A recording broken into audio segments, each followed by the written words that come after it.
Ia, diolch yn fawr iawn am y gyfle i gael siarad. A'r bwnc sydd yn cael llawer iawn o sylw dyddi yma, wrth gwrs, Amaeth Cymru a'r amgylchedd, ac o'n i'n trio meddwl am deitl mewn ffordd, ac dwi wedi dod â hwn caer bwlch, hynny ydi, falle sy'n rai pobl yn dweud, does am llawer o fwlch rhwng Amaeth a'r amgylchedd, ac mae'n siŵr byswn ni'n cytuno fo hynny, ond falle mewn llygyd pobl eraill, fo na rywfaint o fwlch, a bo angen i bobl ddod at ei gilydd i drafod y ddau beth fel un, fel petai. Felly, nawn ni gychwyn. Ac o'n i'n gorfod rhoi llun o'r chops gig oen yn fan'na, bod hi'n naci coch oedd y thema heddiw yma. Felly, o ran fi, dwi'n ddarlithydd mewn rheolaeth amgylcheddol yn y Brifysgol ym Mangor, Ysgol y Gwyddorau Naturiol, a dyna'r het dwi'n wisgo un diwrnod y flwyddyn yn unig, sef diwrnod graddio, felly yna flwyddyn diwetha, ond dwi hefyd yn gwisgo het reit wahanol, pan dwi ddim yn y gwaith, dwi ar Elin Wraig, mae gennym ni ffarm bach, a da ni'n cadw bach o stoc, a dyma hynny'n cadw fi brysur pan dwi ddim yn y gwaith. Ond dwi'n meddwl bod o'n fuddiol i mi bod gennau'r ddwy het go wahanol i wisgo, achos dwi'n gallu trio beth bynnag edrych ar drafodaeth ynglyn ag amaeth a'r amgylchedd o ddwy ongl gwahanol. Ongl wyddonydd, os liciwch chi, yn y waith bob dydd, ond hefyd yn sicr ongl fwy ymarferol, fwy amaethyddol hefyd, ac yn aml iawn mae yna rhywle diddorol yn y canol. Felly, jyst ar y cychwyn fel hyn, swn i'n licio diolch am y cyfle i gael cymryd rhan, ac hefyd diolch i Cyswllt Ffermio am sylweddoli'r angen i gael testun o'r fath fel rhan o'r wythnos brysur yma sydd gennych chi holl weithgareddau gwahanol, felly diolch fel yn dweud am y cyfle.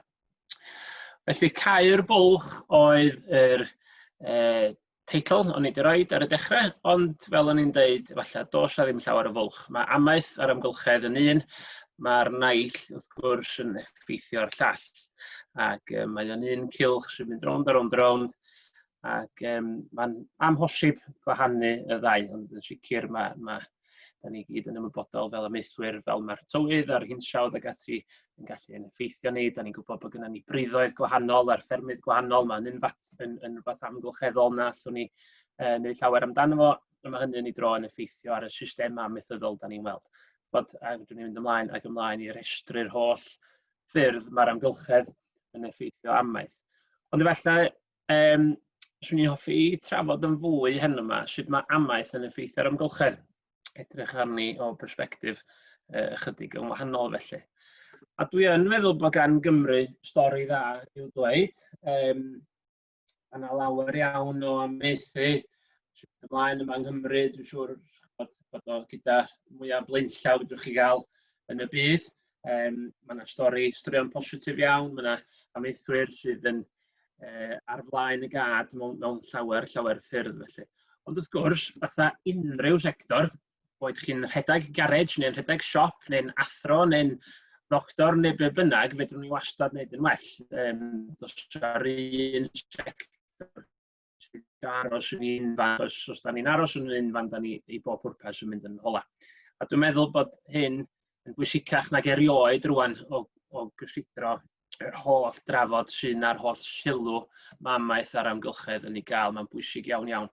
Bod ni yn sylweddoli mi allwn ni wneud y well, a bod ni wastad yn trio gwthio'r ffiniau.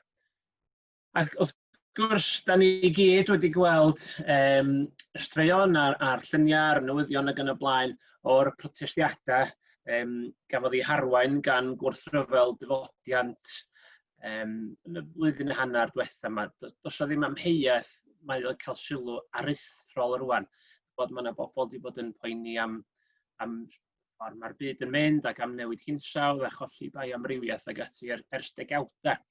Ond efallai bod hi'n deg dweud na rhywbeth eitha ymylol oedd o i lawer iawn o bobl. Ond mae gwrthryfel dyfodiant a Greta Thunberg wedi ddadl arwain y gad fel petai. Ac erbyn hyn, mae o'n rhywbeth sy'n ni'n gysidro i ddefnyddio'r gair yn Saesneg yn mainstream. Da ni'n cael plant yn gwrthod mynd i'r ysgol oherwydd bod nhw'n protestio Bod ni'n gweld miloedd ar filoedd o bobl ar draws y byd, a dyna beth arall sy'n wahanol tro mae hyn i weld yn digwydd ar draws y byd. Felly mae o'n rhywbeth, mae'n lawer o drin a thrafod. A dwi'n meddwl bod hi'n eitha diddorol, neu mi fydd hi'n eitha diddorol, gweld mewn amser be fydd effaith Covid-19 ar hyn i gyd. Does ddim dwywaith mae'r ffaith bod ni gyd wedi gorfod rafu lawr, falle, wel, yn amlwg ddim yn cael mynd i weld pobl yr un modd, falle ddim yn gallu mynd i'r swyddfa i gymysgu a bod ni adra llawer mwy, ddim digwyddiadau ein denu ni gyda'r nos ac yn y blaen. Ac yn sicr mae yna sawl erthygl wedi bod ar y ffaith bod bobl yn sylweddoli falle am y tro cyntaf erioed yn sicr ers tro ar y byd sydd o'i cwmpas nhw, ar y radar yn canu y wenoliad yn dod yn ôl, beth sy'n dod i'r ardd. A chymod, oedd yr erthygl yma ar Sky, mond ychydig ddyddiau nôl, 6 benefits of coronavirus, ac yn y rhif 6 oedd listening to the birds sing. Felly, chymod, mae hwn yn rhywbeth, mae yna bobl yn sicr yn meddwl mwy amdano fo rwan, a fydd hi'n eitha difyr gweld os di'r effaith yma yn parhau. Felly, mae yna bobl hefyd, dwi'n siŵr bod ni gyd yn nabod pobl sydd wedi dechrau garddio falle am y tro cyntaf, tyfu llysiau am y tro cyntaf. Mae bobl bron iawn i weld yn mynd yn ôl i'r pethau symlach, fwy elfennol. Ac dweud y gwir, dwi'n meddwl bod hynny'n peth da ofnadwy, oeddwn ni wedi colli'r golwg ar bethau pwysig a di llenwi'n bywydau efo bethau aml iawn ddim mor bwysig. Dwi'n croesawu hyn felly. Ond chymod, bobl yn adrodd, wel, bod nhw wedi sylwi bod yna adar duon, neu'r fwy alchen yn dod i'r ardd am y tro cyntaf, ond wrth gwrs mae'r fwy alchen wedi bod yn dod i'r ardd ers erioed mwy na thebyg, ond mae pobl yn cymryd fwy o ddiddordeb o'r byd sydd o'i cwmpas nhw. A dwi'n meddwl bod hyn jyst yn mynd i atgyfnerthu'r drafodaeth am chi, fi, ni a'r amgylchedd. Sut da ni yn effeithio'r amgylchedd, yn ffordd ni o fyw. Da ni wrth gwrs bob un ohono ni yn effeithio'r amgylchedd mewn gwahanol ffyrdd. Mae'n patrwm byw ni oll yn amrywio, rhai yn teithio lot fwy nag eraill, rhai efo hobïau gwahanol, rhai efo teuluoedd mawr, rhai yn byw ar ben eu hunan, rhai yn licio llawer iawn o wres yn y tŷ ac yn y blaen. Mae'n restr di-ddiwedd, ond mae'r ffordd da ni'n byw yn bywydau yn effeithio ar yr amgylchedd. A dwi'n meddwl bydd pobl yn sgil Covid, falle byddai'n anghywir, ond dwi'n eitha sicr y bydd pobl, llawer o bobl yn meddwl fwy am hyn. Felly, os edrychwn ni, a dyma ni un graff, fedrwn ni ddod o hyd i sawl graff sydd yn dangos canlyniadau cymharol debyg. Sut mae'ch bywyd chi a fy mywyd i yn effeithio ar alluriadau nwyon sy'n gwydyr carbon yn yr achos yma?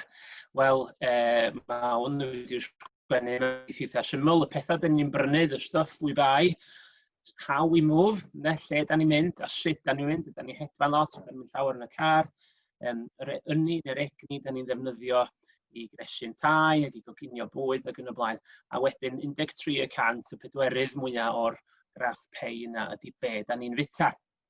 Felly, cofiwch y graff yma os liciwch chi, os gallwch chi, achos mi fyddwn ni'n dod yn ôl i hwn yn y munud. Ond ar gyfartaledd, dyna sut mae patrwm byw yn yr astudiaeth yma, dyma sut mae patrwm byw y person arferol yn effeithio ar ei alluriadau carbon nhw. Felly, ydy bobl yn addasu, os dyn nhw'n meddwl fwy am yr amgylchedd, os dyn nhw'n poeni fwy am yr amgylchedd, os dyn nhw'n allan i brotestio dros y Newid sy'n digwydd i'r byd ac yn y blaen, ydyn nhw'n addasu ffordd y fyw. Dwi'n meddwl bod hi'n eitha teg deud bod yna rhywfaint o ragrydd ac pobl yn deud un peth ac yn gwneud pethau eraill, bod da ni'n cael yn gwobrwyo y mwyaf da ni'n hedfan. Glwstwr o gwmnïau ar y chwith yma sydd yn rhoi y credydau me chi, mwyaf da chi'n hedfan, mwyaf credydau da chi'n cael, felly yr hata fydd yr gwyliau nesaf i Sbaen neu lle bynnag da chi'n dymuno mynd. Dwi'n sicr yn meddwl bydd hwn yn newid o ran Covid a bydd na lai o hedfan o leia yn y tymor byr. A chi ar y dde yma'n yna, wrth gwrs, da ni gyd i gweld, neu di clywed am y twf sydd yna mewn gwerthiant ceir trydanol sydd yn llai newidiol i'r amgylchedd. Ond, os da ni'n cymharu ffigurau gwerthiant i gymharu â'r ceir mawr, yr SUVs yma sydd rwan yn boblogaidd iawn iawn. Yna da ni'n gweld mae yna 37 SUV wedi werthu flwyddyn dwytha i gymharu â bob un car trydanol. Felly, falle o pobl yn newid I ffyrdd, falle bod nhw ddim. Wrth gwrs, mae'n amrywio o berson I berson. Da ni'n dod â hwn wedyn yr holl drafodaeth yma I amaeth yr ochr amgylcheddol, amgylchedd yn y blaen. Yna, does a ddim prinder o sylw i'r pwnc yma yn y wasg, a dwi wedi cymryd rhyw ambell I lun yn fan hyn, felly falle bod yna rhain chi wedi gweld yr rhaglen a top chwith yn fan hyn. Misoedd yn ôl bellach, Meet a Threat to Our Planet. Da ni'n gweld adroddiadau am slurry a gwrtaeth a tail ag ati'n llygru afonydd yng Nghymru. Da ni yn ymwybodol bod yna nifer iawn, uchel iawn o rywogaethau gwahanol o blanhigion, o adar ag yn y blaen, wedi'w colli yng Nghymru dros y blynyddoedd diwetha, ac mae yna lawer ohonyn nhw dan bygythiad sylweddol iawn iawn. Felly, dydy'n wastad yn stori dda, da ni'n licio, wastad dwi'n berson sydd yn canolbwyntio ar ochr positif o bethau, ond fedrwn ni'n anwybyddu rhywfaint o'r rhain, fedrwn ni herio sawl un o'r rhaglenni yma, a'r erthyglau yma ac yn y blaen. Ond da ni'n gwybod bod yna le gwella. Just ar y gwylod ar y dde, mae yna rhywfaint, mae yna fwy a fwy o sylw I amonia rwan, mae amaeth, wel amaeth ydy y prif ffynhonnell o amonia. Felly, mae yna heria. Ond swn i'n cael canolbwyntio yn ytrach na'r ochr biomrywiaeth a glendi dŵr a llygredd ac yn y blaen. Swn i'n hoffi trafod yr hyn amser sydd gennym ni am ganolbwyntio heno ar yr ochr yn nwyon tŷ gwydr. Greenhouse gases yma. Dyma chi'r 3 ohonyn nhw ar ochr dde y sgrin o'ch blaen chi, 3 mwyaf perthnasol felly i'r sector amaeth. Fe chi N2O, nitrous oxide, fe chi CH4 yn y canol, sef methen, a wrth gwrs CO2, carbon dioxide.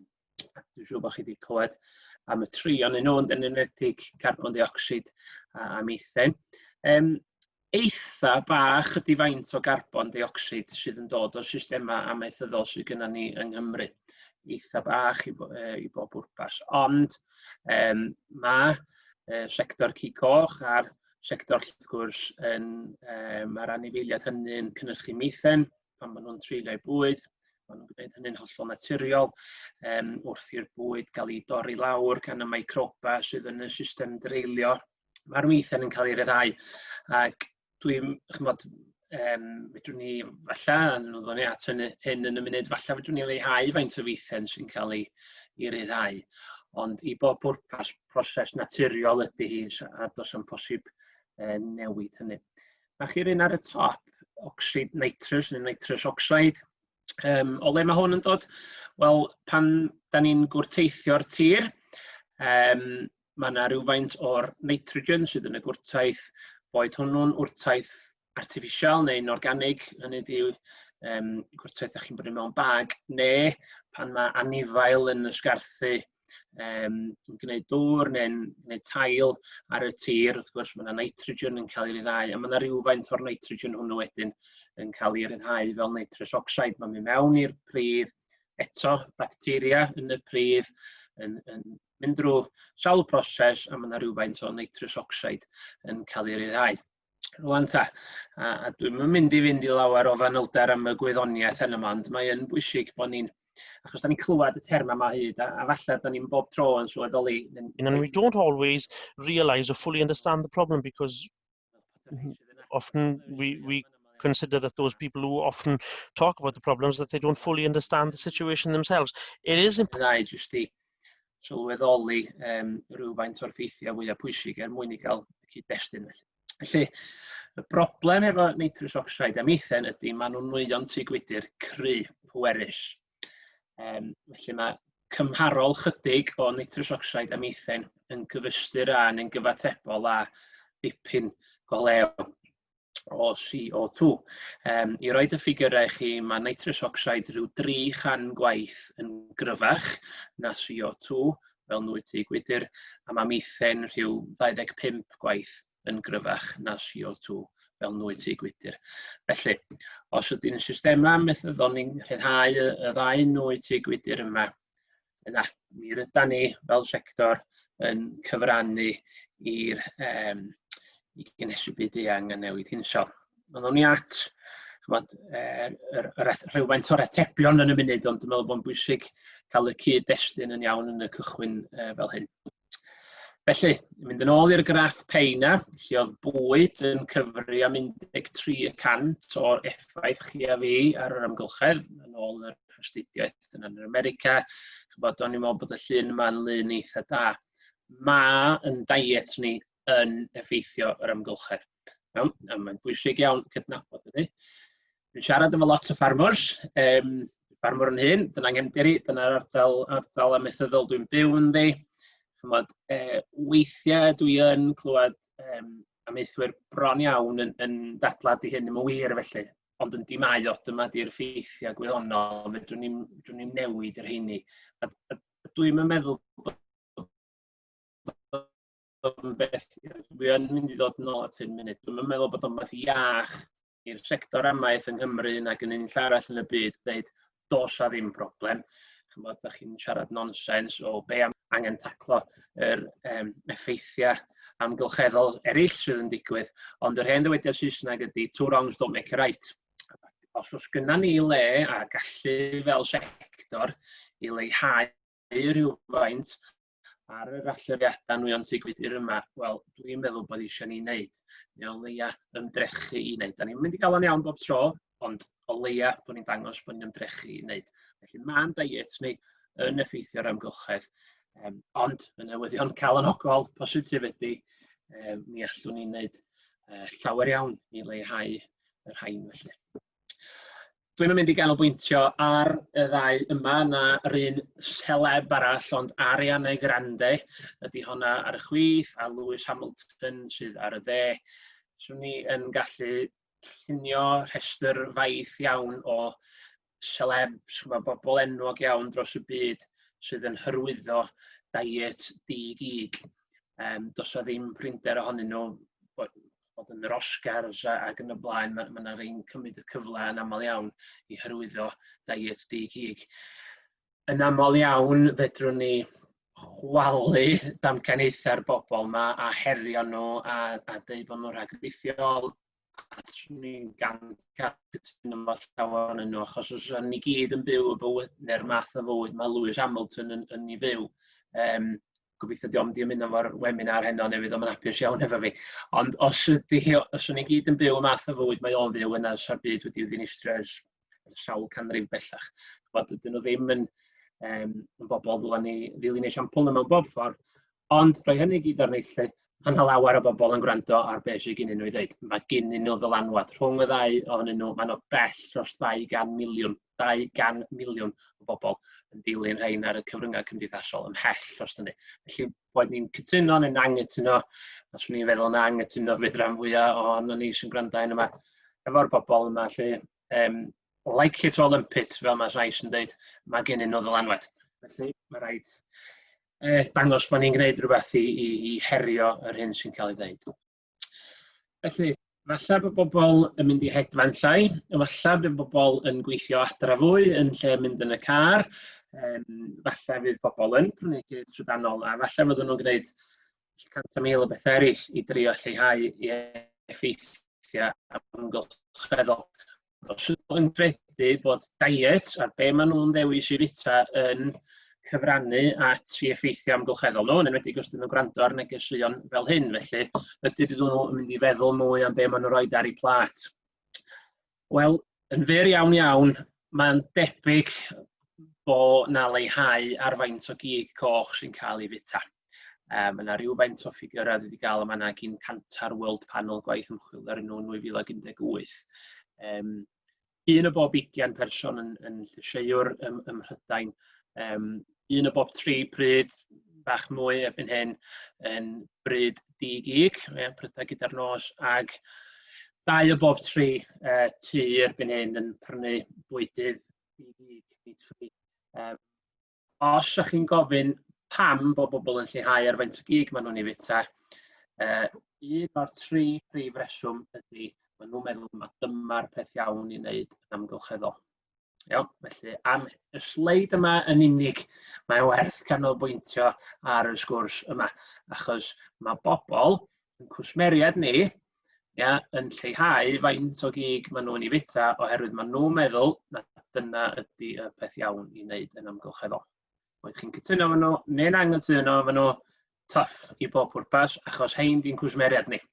Felly mae rhaid ni fynd efo nhw, achos unrhyw y fusnes arall, os di'n cwsmeriad i mynd, sgynna ni'n busnes. So ni'n rhedeg garage, a pawb o'r cwsmeriad yn penderfynu peidio dod i'r garage am be bynnag reswm, so'r garage yn cau. Ond os oes ni'n gwrando ar y cwsmeriad yn y garage yn dweud, wel, be ydy'r broblem, lle da ni'n mynd yn anghywir, a maen nhw'n dweud, ydyn ni'n gallu lliniaru rhywfaint o'r gofeidia nhw, yna ddod nhw'n ôl. Felly, mae'r union un fath, yn ymhen ni beth bynnag, a dwi'n arbenigwr arfach nato na dim byd felly. Ond yn ymhen bach syml i, mae rhaid cadw'r cwsmer yn hapus. Heb cwsmer, sgynna ni'n diwydiant, a mae hwn yn rhywbeth sy'n ei poeni. A'r sleid ola ar y rhan yma mewn ffordd ydy ni mond yn edrych byd yn ei wneud. Maen nhw wedi dod allan efo'i burgers di i gig i hynny. Dwi'n wedi blasu rhywun yn nhw, ond dwi'n ddim yn brys i wneud chwaith. Ond mae yna bobl, mae'n debyg, mae rhain y cwmnïau mawr yma yn gweld potensial yn y farchnad, neu fyswn nhw ddim yn gwneud y fath beth.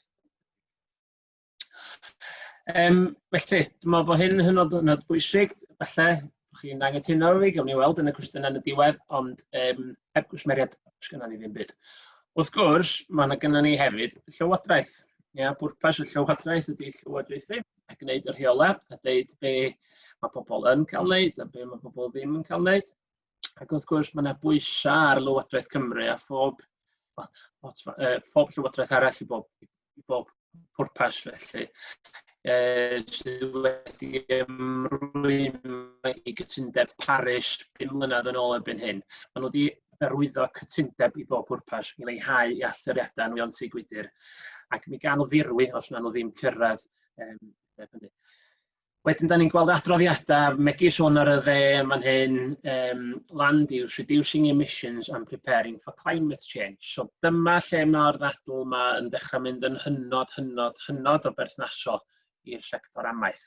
Nid yn unig be mae'r cwsmeriad yn ei ddeud ac yn rhoi fel adborth, ond hefyd llywodraeth wrth gwrs. Maen nhw'n teimlo'r angen i wneud rhywbeth.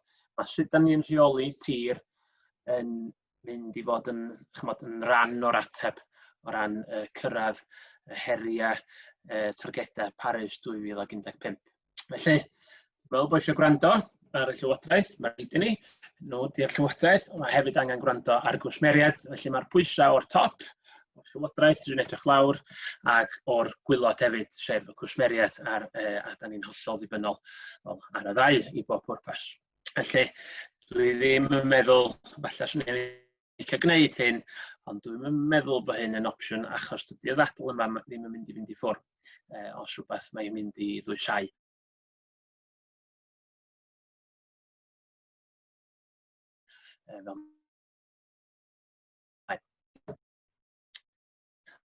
Felly, so'n i'n meddwl llun top chwith am yna diw gymryd yn Awstralia flwyddyn diwetha, sychdwr difrifol yn Awstralia, mae yna ffermydd cig-eidion a mae Awstralia yn un o brif gynhyrchwyr cig-eidion y byd.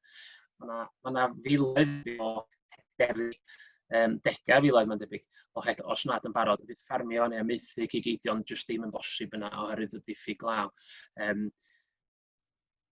Falle bod chi yn rhywfaint o sceptig o ran newid hinsawdd. Dwi'n cael ei ofnadwy anodd dall sydd mae rhywun yn sceptig erbyn hyn, achos mae'r faint o wybodaeth a data a dystiolaeth sy'n yna jyst yn mor gry rwan. Mae hinsawdd y byd yn newid. Da ni'n gweld record o ryw fath yn cael ei dorri bron iawn bob mis.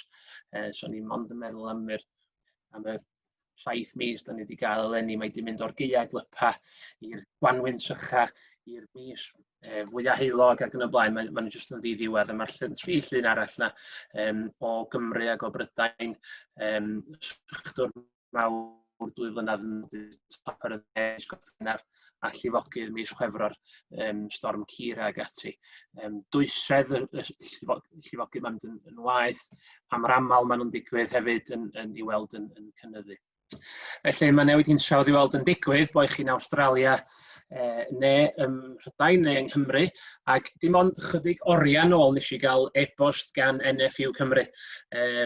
O'n i'n falch iawn o'i agor a deud y gwir, nhw'n cyhoeddi I gweledigaeth nhw a sut da ni'n mynd I, sut mae Amaeth yn mynd I gyrraedd targed o fod yn net zero, ddim yn storio gymaint o garbon, ac mae'r diwydiant ni ryddhau felly fel bod y ddau mewn cydbwysedd erbyn 2040.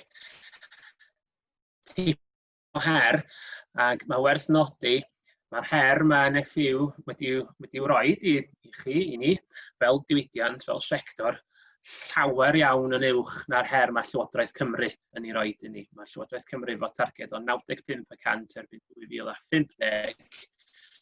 Mae NFU Cymru eisiau 10 mlynedd yn gynt ag y targed yn uwch hefyd, felly gobeithio fydden ni gydweithio I gyrraedd y targed yma. Os edrychwn ni ar yr hinsawdd, mae bobl y gwyddonwyr, modelwyr yn rhagweld, byddwn ni'n ei gael mewn 30 mlynedd. Dwi'n mynd I ganolbwyntio ar y mapia yma mewn manylder mawr, ond o'r stori hir yn fyr, mae yna rannau mawr o Brydain lle fydd cadw stoc ddim yn debyg yn bosib, oherwydd sychdwr a llifogydd ac yn y blaen. A mae o'n mynd I effeithio arno ni yng Nghymru hefyd. Mae yna gyfleoedd yn mynd I ddod I fan hyn, falle byddwn ni'n tyfu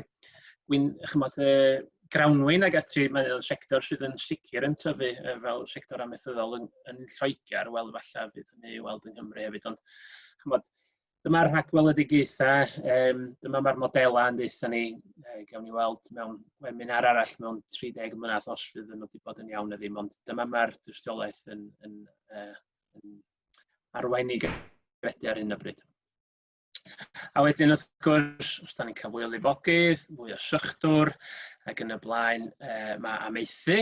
Chymod, eto da ni'n mynd yn ôl I amaeth ar amgylchedd, da ni'n dweud bod amaeth yn cyfrannu i'r newid hinsawdd yma, ond hefyd wrth gwrs,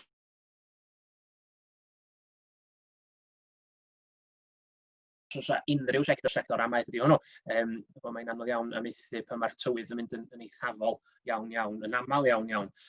Os gallu y diagram yna'n llawer fwy cymhleth eto drwy ddod â elfennau eraill I mewn lle da ni'n cysidro iechyd a lles o gyfeiliad, da ni'n cysidro tana ac yn y blaen.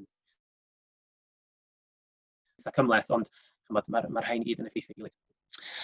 Felly, lle mae hyn oll yn gadael amaethyddiaeth yng Nghymru ag amaeth neu amaethu ci coch, cynhyrchu ci coch. Ffigur yma chydig o flynyddoedd oed erbyn hyn, ond mae gwmpasu'r graff yna yn syml iawn. Mae'n eitha hafal rhwng y sector llaeth, sector cigeidion a'r sector defaid o ran o le mae nwyon tŷ gwydyr yn dod. Eitha hafal treuan yr un. Mae'r ffigur yma chydig yn hen fod yn dweud, ni'n falla'n meddwl bod sector llaeth wedi tyfu rhywfaint erbyn rwan. Ond I bob pwrpas o gwmpas treuan o bob un sector, treuan o'r alluriadau nwyon tŷ gwydyr, Amaeth Cymru yn dod o bob un o'r sectorau yna. Felly beth da ni'n mynd I wneud I leihau beth sydd rhaid digwydd os da ni am wella'n perfformiad. Wel, ddaru Hybu Ci Cymru ddod allan efo'r roadmap yma sawl blwyddyn yn ôl.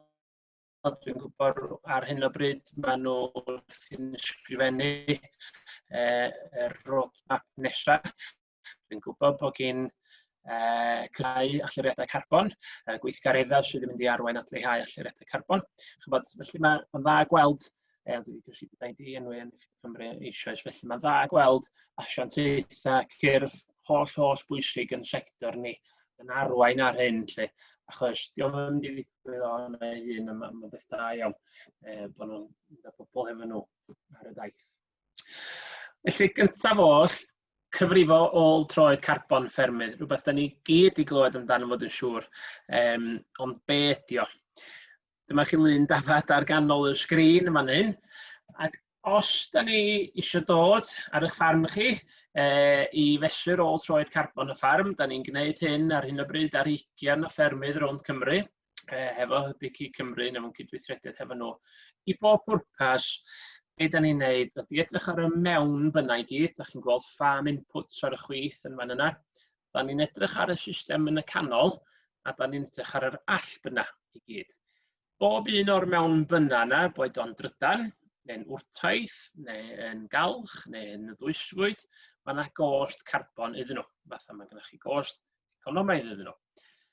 Da ni yn edrych ar y system yn y canol, da ni'n gwybod os oes gennym ni 100 o ddefaid ar y ffarm, mi fedrwn ni amcangyfrif yn eitha cywir faint o meithrin fydda 100 o ddefaid er enghraifft, neu 1000 o ddefaid, neu 313 o ddefaid. Be bynnag sydd gennych chi ar eich ffarm, fedrwn ni gyfri faint o meithrin fydda hynny yn ei ryddhau ac yn y blaen. A wedyn, i fynd holl ffordd y pen arall, ar ddiwedd y flwyddyn, da ni'n cyfri faint o wyn gafodd ei gwerthu, faint oedd ei pwysau nhw, faint o ddefaid sy'n cael ei cadw, ac yn y blaen, ac yn y blaen. Felly edrych ar y mewn bynnau i gyd, edrych ar y system, edrych ar yr all bynnau, ac mi fedrwn ni gyfrifo ôl-troed carbon y kilogram o gig oen yn y ffarm yma, neu litr o laeth os ydych chi yn y sector llaeth, neu kilogram o gig-eidion os ydych chi yn y sector cig-eidion.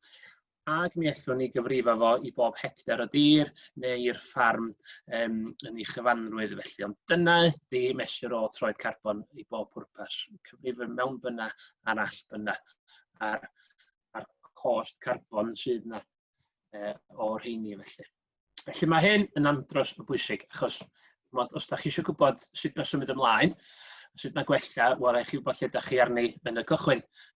Os da chi eisiau mynd yn ôl mewn blwyddyn neu mewn 2 a dweud, wel, dwi wedi newid hyn a hyn ar y ffarm, os na ydych chi wedi fesur o cyn newid, da chi'n gwybod mewn gwirionedd faint o wahaniaeth mae wedi wneud. Dwi'n gobeithio bod Hefin sydd yn cyfieithu yn gallu dal fyny fi. Dwi'n ymwybodol mod i'n mynd ar pino gyflymder. Da ni wedi bod yn mesur ôl-troed carbon yn y Brifysgol ym Mangor rwan ar ffermydd ers blynyddoedd lawer. Oedden ni'n un o'r prifysgolion cyntaf ym Mrydain i wneud, yn enwedig yn y sector anifeiliaid felly. So ni'n gallu treulio lot fawr amser yn trafod y canlyniadau gwahanol i chi. Mae yna ffigurau mewn cylch coch yn y tabl yn fanna o'r sector tir isel, tir uchel, tir mynydd ac yn y blaen.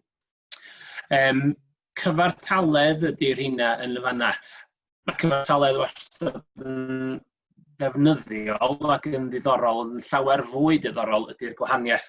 Da ni wedi gweld andros o ystod neu amrediad eang o fewn yr un math o fferm. Fedrwch chi fynd i 2 ffarm drws nesaf ei gilydd sydd ar y wyneb efo systemau tebyg iawn yn 2 ffarm cig-eidion a maen nhw'n cadw bych o trigno ac maen nhw'n gwerthu anifeiliaid fel stores neu'n pesgi a da chi'n meddwl be di gwahaniaeth rhwng y ddwy nhw, ond mi allan nhw fod efo dipyn o wahaniaeth o ran ôl-troed carbon felly. Da ni'n dysgu lle fedrwn ni wella ar wahanol ffermydd. A be sydd yn eitha diddorol ydy, mae o yn aml iawn yn cyd-fynd efo proffidoldeb neu elw. Boed ni'n trafod carbon neu'n trafod punnoedd neu elw, yn y bôn mae o'n ymwneud ag effeithlonrwydd. Cofiwch sut da ni'n cyfrifo ôl-troed carbon, mesur y mewn byna a mesur yr all byna, sydd yn deutha ni pa mor effeithlon ydy'r system. Achos o'ch cyfrifydd chi, o'ch accountant chi yn gwneud union y math pan mae o neu hi yn cael ffigurau ar ddiwedd flwyddyn ariannol. Maen nhw'n edrych ar y mewn byna, be ydych chi wedi wario, maen nhw'n edrych ar yr all byna.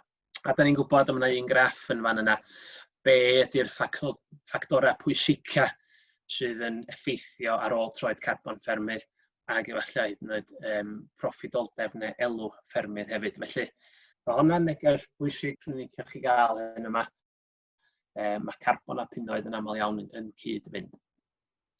Felly, dyna chi cam cyntaf, da ni wedi mynd ar ffermydd, mesur ôl-troed carbon ffermydd, da ni'n gwybod lle fedrwn ni wella. Dwi'n hefyd yn meddwl, da ni, mae yna potensial aruthrol i dechnoleg. Yr hen a'r newydd, dwi'n mynd geek o ran gadgets na dim byd felly, ond mae gen i ddordeb gweld beth sydd ar y farchnad a gweld beth sydd ar y gweill ar yn cael ei ddatblygu. Ond dwi'n credu'r cry mewn gwneud y pethau syml yn iawn hefyd. Waeth ni heb a buddsoddi arian sylweddol iawn, yn aml iawn dydy'r arian ddim yna i buddsoddi yn y lle cyntaf, heb wneud y pethau syml yn iawn cyn hynny felly. Beidiwch yn meddwl am eich drones a'ch sensors a'ch llwyrenna ac yn y blaen i gychwyn ni fel ateb meddwl am y pethau syml, calch a edrych ar ôl y pridd, gwrteithio, rhoi y gwrtaeth iawn yn y lle iawn ar yr adeg iawn, ddim rhoi gormod ond fo, os ydych chi'n rhoi gormod o wrtaeth, neu gwrtaeth sydd ddim yn addas, wel, dim mynd i elwa chi'n ariannol yna ac yn amgylcheddol, mae pawb ar eu colled. Mae yna dechnoleg ar y gweill, mae yna lyniau yn y top, mae yna ar y top chwith, ar top dde. Ffarm Brifysgol Bangor, mae'r lluniau yna diw tynnu, lle da ni wedi bod yn datblygu sensors sydd yn mesur lefel a nitrogen yn y pridd, yr eiliad hwnnw. A'r bwriad ydy, falle mewn amser, byddwch chi'n cael neges ar eich ffôn yn dweud, reit, dyma faint mae cael mae angen, neu dyma faint o ddim angen. Yn ytrach na bod ni'n trio dyfalu faint mae angen. So bod yn fwy cywir ac fwy effeithlon yn y bron ar beth da ni'n gwneud.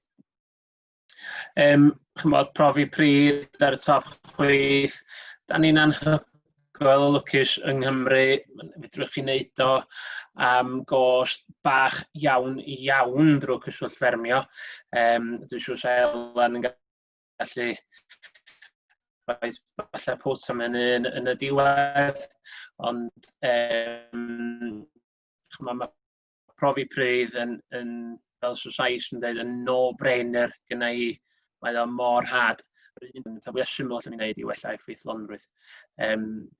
Gwylod chwith, mae yna lun o ddiwch ar fi'n bita garlleg o ryw fath. Yn y dyfodol, dwi'n meddwl byddwn ni yn bwydo yn anifeiliad chydig yn wahanol. Mae garlleg i fod yn un o'r cynwysion hynny sy'n gallu lleihau alluriadau meithrin.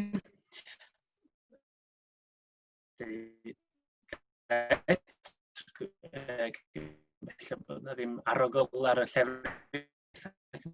Mae yna lyniau ar yr ochr dde, mae yna drones.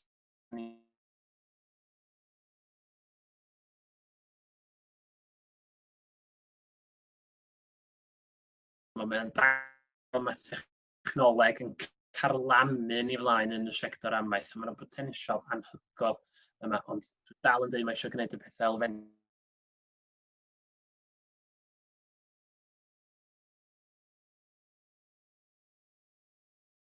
Does ddim amheuaeth bydd yn alluru llai o feithrin. Gwaith sydd wedi wneud yn Newid yn ddiweddar yn dangos fod posib breidio anifal neu brid y dafad sydd yn rhyddhau llai o meithrin. Dwi'n meddwl mae yna lot o'r technoleg neu'r gwaith yma. Diolch cweit yma eto, falle mewn 5 mlynedd neu hyd yn oed llai. Bydd o wedi carlamu'n i flaen, a dwi'n meddwl bod hyn i gyd yn rhan o'r ateb sydd da ni'n mynd i gyrraedd y targedau yma. Gwella, wneud hyn yn ei dro arwain at ni'n gallu dwysau yn gynaladwy. Sef i bob pwrpas, mae'n rhyw derm eitha newydd, sustainable intensification, i bob pwrpas sydd fedrwn ni wneud gwell defnydd o'n tir a chynhyrchu mwy drwy ddefnyddio llai. Gwaith yn y brifysgol eto Bangor. Wel, sut ydyn ni'n gwneud hyn efo systemau defaid. Mae'n ymwneud â cadwriadau allan iach, mae'n ymwneud â rheoli'r pridd yn gywir, rheoli meithynau ac yn y blaen, a bod trio bod yn fwy cywrain am beth da ni'n gwneud. Os gawn ni hynny yn iawn, yn ei dro, a falle fyddwch chi'n cytuno neu anghytuno o beth dwi'n dweud, ond os fedrwn ni dargedu defnydd tir yn fwy addas, lle mae'n ei synwyr i gynhyrchu, Falla mewn rhai ardaloedd o Gymru. Bydd o'n gwneud synwyr yn economaidd i drio cynhyrchu yn y dyfodol, cynhyrchu cig mewn rhai rhannau. Ac byddwn ni falla yn defnyddio'r tir hwnnw ar gyfer dibynna'n eraill. Coed ac yn y blaen. Wrth gwrs, o neb yn credu bod hi'n syniad da plannu coed ar y tir fwyaf ffrwythlon sydd gennym ni i sodli cynhyrchiant amaethyddol. Ond, yn sicr yn yma ni, mae yna le i fwy o goetir ar dir amaethyddol. A dyla hynny ddim golygu bod yn ffermydd ni gyd yn cael ei plannu na dim byd felly. Plannu'r goedan iawn yn y lle iawn. Mae'n mynd i ddod lot o fuddion i'r system amaeth. A bydd yn cysgodi ydyn amlwg, ond hefyd wrth gwrs, mynd yn ôl i'r pwynt carbon yma, bydd o'n helpu i leihau allyriadau carbon. Ac wrth gwrs, mae baiamrywiaeth y blodau gwyllt ar y dde, mae yna falle fod yn defnyddio ardaloedd ar gyfer hynny hefyd. Dwi'n tynnu at yr rhanna ola wan fe lan yn falch o glywed, ond wrth gwrs, yng Nghymru, mae gennym ni lawer iawn o dir lle allwn ni wneud dim byd blaw yn amaethyddol felly, heb law am dyfu cig i bob pwrpas, cadw gwartheg neu gadw defaid yn nhw. A mae hynny'n beth bwysig iawn iawn, ond mae'r ffordd da ni'n rheoli tiroedd hynny, mi allwn ni storio fwy o garbon. Mae'n storfa enfawr o garbon eisoes yn priddoedd ni. Allwn ni addasu rhywfaint, a chynyddu hwnnw yn fwy eto. I'r ffaith bod ni jyst yn bori fo ddim yn angeneidiol yn golygu bod carbon yn aros na'n byth neu yn cynyddu yn ddiddiwedd. Mae yna bwynt yn dod lle dydy pridd ddim yn gallu storio llawer mwy o garbon. Ond drwodd y thro yng Nghymru mae gen priddoedd Cymru potensial i storio mwy eto. So mae hwnna'n stori dda hefyd. Na i sgipio un neu ddau o lleidrwad. Mae'n system fel sydd gennym ni yng Nghymru, system o feedlots yn America. Mae systemau cynhyrchu ni yng Nghymru yn wahanol iawn, ac mae yna bobl allan sy'n fodlon talu mwy am stwff da i bob pwrpas. Maen nhw'n dweud, wel, dwi falle yn mynd i fita llai o gig, falle bod nhw wedi gwneud y penderfyniad hwnnw, ond maen nhw'n mynd i dweud, dwi'n fodlon talu mwy am gig da.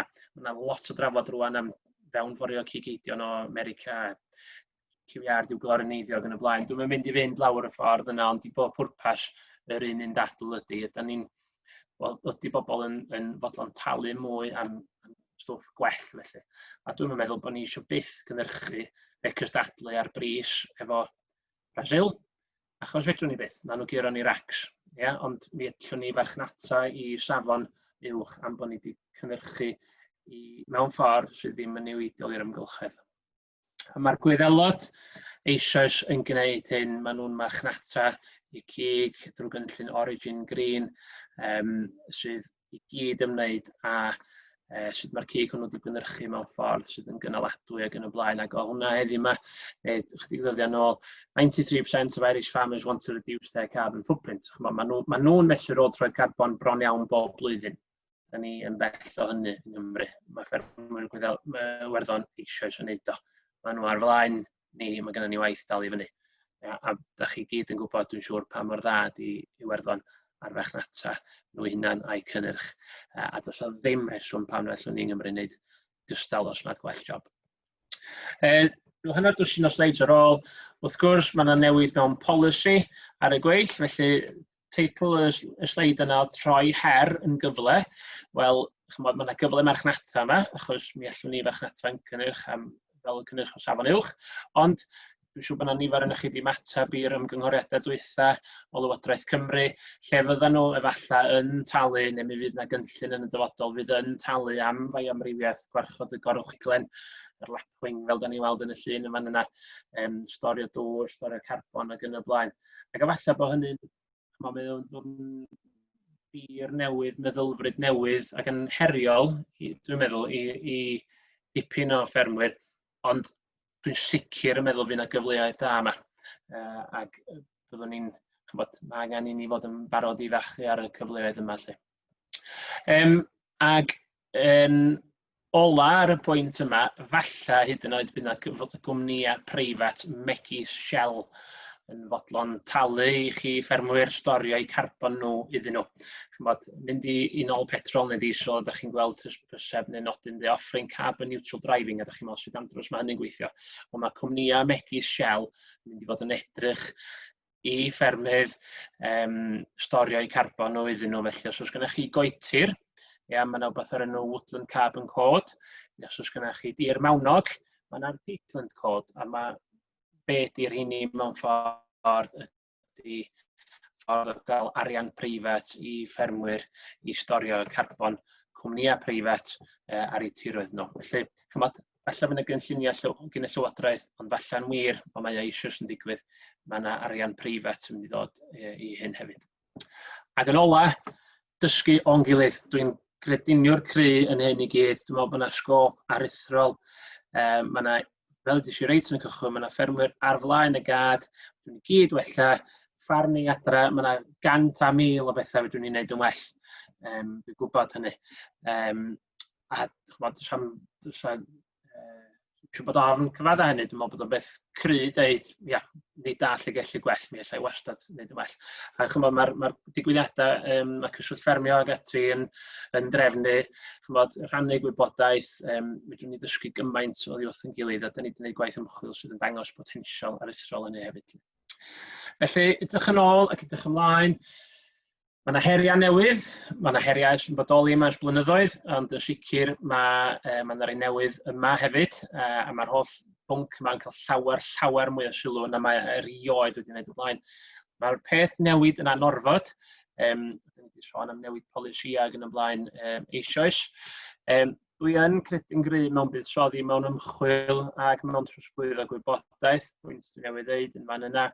Mae gennym ni potensial aruthrol yng Nghymru, ond mae rhaid ni wastad buddsoddi a gwella sy'n mynd ymlaen, achos os da ni ddim yn gwneud, mae yna rhywun arall yn mynd i wneud. Mae'r gwyddelod 10 mlynedd o'n blaen ni fel maen nhw mewn ffyrdd felly. Mae'n credu'n gry mewn buddsoddi mewn ymchwil ac yn y blaen.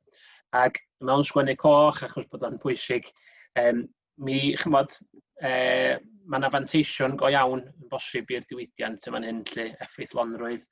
Mae'n rhywbeth da ni'n gyd eisiau bod yn gwneud y well yn dydy, bod yn fwy effeithlon. Ond wrth gwrs, da ni'n mynd yn ôl wedyn i'r peth creiddiol yma o gadw cwsmeriad yn fodlon. Os di cwsmeriad yn poeni am effaith amgylcheddol cig, mae ffordd o gadw nhw'n fodlon os da ni'n dangos bod ni'n rhagweithiol ar y droed blaen. Ac wrth gwrs mae'r un fath yn wir I bob pwrpas am yr rheolyddion pobl mewn llywodraeth sydd yn gwneud yr rheola. A'r defnyddio'r term Saesneg yma yn y diwedd, wins, cadw pawb yn hapus gobeithio. A does am rheswm dros beidio wneud o. Mae o'n dod o buddion i'r diwydiant a buddion I bawb arall. Ar y nodyn yna. Diolch yn fawr iawn. Gret, diolch yn fawr iawn, Profesor. Cyflwyniad difyr iawn, llawn gwybodaeth diddorol a tipyn o bethau fi'n credu I wneud ni feddwl am sut I wella a sut llwn ni buddio'r amgylchedd yn ogystal a cadw ffermio fel ein ni yn wneud ar hyn o bryd. Y pwnc bendant, fel nes ti sôn, yn cael mwy o sylw yn y wasg gyda'r ffermwyr eu hunain. Ac mae yn amlwg o ddiddordeb I ffermwyr am y rhesymau iawn, dwi'n meddwl. So, na bendant yn ddiddorol iawn. Diolch yn fawr iawn. Felly, ni yn rhedeg mas o amser yn gyflym iawn, ond mae rhai cwestiynau wedi dod trwy. Dwi yn ymwybodol bod rhai pobl wedi cael problemau gyda'r system cyfieithu, felly ymddiheuriadau mawr am hynny, ond gobeithio bod yn gweithio i'r rhan fwyaf. Ewn ni mlaen I ateb rhai cwestiynau os mae'n iawn, Profesor. Felly, pa mor gymleth fydd y broses o gyfrifo'r carbon mae ffermydd yn ei storio? Mae'n dibynnu pa mor fanwl da chi eisiau'r canlyniadau. Mae o fath o lot o bethau defnyddio'r hen derm, fwy o da chi roed mewn, fwy o gewch chi allan. Fedrwn ni amcangyfrif yn eitha sydyn, yn eitha syml, ond falle fydd y canlyniad ddim yn gywir iawn, felly mi fedrwn ni holi I lawer fwy o fanylder a chael canlyniad fwy cywir. Falle ddim bob tro da ni angen y manylder a'r cywirdeb manwl iawn hwnnw felly, chymod, falle mae syniad sydd yn ddigon, ac chymod, dwi wastad yn meddwl mae yna le i'r ddau, mae yna le i'r gwaith manwl, ond hefyd mae yna le i'r cyfrifon fwy syml hefyd. Gret, diolch yn fawr iawn. Mae rhywun yn gweud wedyn, Aled Jones, derbyn beth wyt ti'n ddweud bod rhaid dilyn y farn boblogaidd, ond nid oes cyfrifoldeb arnom arwain ar sail gwybodaeth a gwyddoniaeth. Credaf bod gormod o sylwadau anghyfrifol yn cael ei gwneud gan ychydig sydd gyda profil cyhoeddus. Wel, cytuno 100%, nes i gyfeirio at 2 ohonyn nhw sydd efo proffil cyhoeddus iawn, ac sydd yn, chymod, yn ddylanwadol. Sut mae newid hynny, dwi'n mynd siŵr. Mae'r diwydiant ci coch angen ariannau grande. Elan efallai na ti di'r un, dwi'n yn gwybod. Ond na, mae angen bobl i hyrwyddo y straeon da yma, achos mae'n dalcan caled, mae waith caled brwydro yn erbyn y llu i bob pwrpas, ac mae'n beth eitha ffasiynol bron ar hyn o bryd i roi sylwadau negyddol am yr sector amaeth, ond bendant arwain drwy wyddoniaeth a gwneud gwaith ymchwil a dod â ffeithiau allan. Ond mae'n ddyletswydd, swn i'n dategu'r cwestiwn yn union, mae'n ddyletswydd arna ni gyd i wneud hynny. Ie, bendant, dwi'n credu yn yr oes sydd ohoni gyda'r oes yr influencers a'r cyfryngau cymdeithasol, dwi'n meddwl mae pobl yn falle'n rhy barod i gredu beth mae pobl maen nhw'n edrych lan at yn ei ddweud, ond mae rôl gyda ni gyd fi'n credu i chwarae yn spread the word, spread the good word, fel maen nhw'n gweud. Rhai cwestiynau arall wedi dod mewn. A fydd isadeiledd gwyrdd y fferm yn dod mewn i'r cyfrifiad carbon? Bydda, mae'n dibynnu pa tŵl neu teclyn ydych chi'n ddefnyddio. Mae yna rhai ohonyn nhw sydd ddim yn cyfrif hynny, maen nhw ond yn mesur yr allyriadau, achos mae'n haws gwneud hynny. So, da ni'n mynd yn ôl eto i'r cwestiwn cyntaf un o ran manylder ac yn y blaen. Mae'n haws just cyfrifo allyriadau, ond mwyn cael ateb fwy cywir, da ni'n credu bod angen edrych ar y carbon mewn priddoedd ac yn sicr mewn grychoedd, mewn coetir ac yn y blaen. Felly, dydy bob un teclyn ddim yn wneud o, ond mae yna rei sydd yn. Ie, na ni, a cwestiwn mwy na thebyg i gyd fynd gyda yn gofyn, ond nid bysau'r carbon sy'n cael ei storio yng nghoed y grychoedd sy'n bodoli ar y fferm yn cyfrannu at leihau ôl-troed carbon y fferm sy'n... Bydda, yn sicr, a dyna pwynt o'n i ddeud oedd ynglyn â phlannu coed, chymod, coedan iawn yn y lle iawn, dwi'n meddwl sy'n dod â llawer iawn o fuddion i'r busnes ac i'r carbon ac i fai amrywiaeth ac i bridd y peth, chymod, mae o'n rhywbeth dwi'n gwneud dipyn bach mwy ohono fo. A dwi'n meddwl, cwestiwn ola i orffen, mae'n frawychus meddwl cymaint o nitrogen sy'n cael ei golli, boed yn nitrous oxide neu ammonia, ac yn enwedig o gofio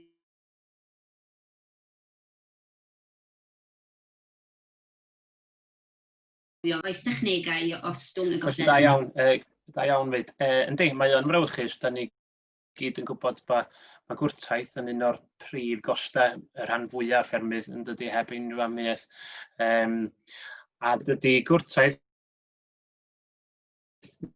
nitrogen fel ammonia, nitrates, felly sydd yn golchi allan i fewn i roedd ag ati.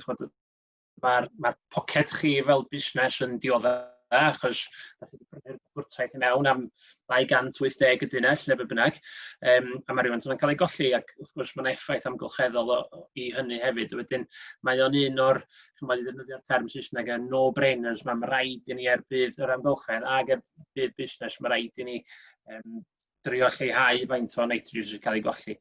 I ateb y cwestiwn benodol, oes mae yna ffyrdd o leihau faint da ni'n golli, so ni'n meddwl am technegau sy'n cael ei hyrwyddo rwan mwyn chwalu slurry, enghraifft, yn ytrach o bod ni'n chwalu slurry fyny'r awyr, a mae yna lot yn cael ei golli, fel ammonia, bod ni'n defnyddio dulliau lle mae'r slurry'n cael ei ollwng yn isel, felly yr low trajectory spreading yma yn isel ar y tir. Pan da chi'n mynd heibio cae, lle mae slurry neu tail yn cael ei chwalu, hogla fo, dwi'n deud wrth ffarmwrs fo hogla pres ydi hwnna, achos hogla ammonia ydi o, a dyna'r nitrogen da chi wirioneddol angen, a di o'n mynd i'n unlla mond i fyny fanna felly, pan da chi'n hogla fo. A wedyn y ffyrdd o ran gwrtaeth, wel, defnyddio'r gwrtaeth iawn yn y lle iawn ar yr adeg iawn hefyd, llynde, chymod, mae adegau ar y flwyddyn lle swn i ddim yn defnyddio urea, enghraifft, yn yr hach, os da ni'n gwybod swn i'n colli lot fawr o'r nitrogen adeg hynny. Mae yna fath beth a protected urea sydd i weld yn eitha poblogaidd ar un o bryd yn Iwerddon, mae hwnnw ar y gweill, ond ia, defnyddio y maint iawn hefyd ar yr adeg iawn, chybod, da ni gyd yn gwybod i beidio chwalu cyn glaw trwm ag ati, ond mae pawb yn cael ei dal allan weithiau, dwi'n gwybod, ond bod yn ofalus efo sut da ni'n defnyddio yr rhain i gyd, achos ia, maen nhw'n werthfawr iawn i'r sector fel gwrtaeth wrth gwrs. Gret, diolch yn fawr iawn. A jyst i sôn yr un pwynt nes di godi gynnau o ran samplu pridd, ydy mae cyswlltffermio yn cynnig trwy'r gwasanaeth cynghori, allwch chi gael rhyw 20 neu 25 o geiau wedi samplu trwy'r gwasanaeth cynghori, a bydd hyn yn cael ei ariannu hyd at 80% neu hyd yn oed 100% trwy cyswlltffermio. Felly cysylltwch gyda'ch swyddog datblygu lleol neu unrhyw un yn cyswlltffermio ar gyfer hynny. Felly dwi'n meddwl na ddiwedd ar y cwestiynau. Sori, ni wedi mynd dros amser rhyw ychydig, ond gobeithio bod hwnna wedi bod o fydd i chi. Felly fyddai ddod ar webinar i orffen drwy ddweud diolch yn fawr iawn, Prysor, am y cyflwyniad diddorol iawn. Diolch yn fawr iawn i chi gyd am ymuno gyda ni. Diolch hefyd i Hefin am wneud gwaith gwych gyda'r cyfieithu. A gobeithio yn wir allwch chi ymuno gyda ni ar gyfer y webinarau yn y dyfodol. Felly diolch yn fawr iawn. Diolch yn fawr iawn.